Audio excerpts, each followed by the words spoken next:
Here I've got Motorola Moto E6 Plus, and let me show you how to block a number on the following device. So at first, let's open the phone dialer, then click on the More icon, which is 3 dots one in the right upper corner, select the settings, and go to blocked numbers. And here, simply by tapping on Add a number, you can enter the number that you would like to block. So let me enter it, and then click on block. So from now on, you will not receive any calls or messages from this number.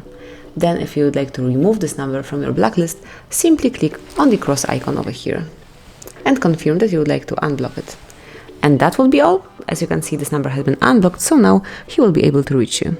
So that would be all. This is how you can smoothly and easily add some number to your blacklist and then release it from it. Thank you for watching. Please subscribe our channel and leave the thumbs up.